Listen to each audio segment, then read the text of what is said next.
going to start the show off with a quote from a book that you and I love called Will I Ever Be Good Enough? There was a little girl who had a little curl right in the middle of her forehead. And when she was good, she was criticized anyway. So, how does that hold true for you? And we're going to talk about how it was having a mom who was a narcissist. How does that quote fit your situation? Well, it fits it because that's exactly how I grew up. I grew up being that little girl with the curl in the middle of my forehead, just looking good and being supposedly good.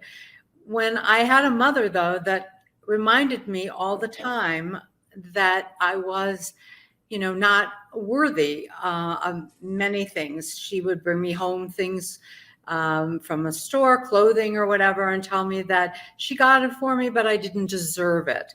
So I think that's the key phrase, deserving it. I think back in my head, I always felt I didn't deserve to have, good things. I didn't deserve to be with people that were better than me. I was compared quite a bit growing up, and many things that, many of the people that I went to school with didn't even suspect, because I had this false bravado that allowed me to look always good.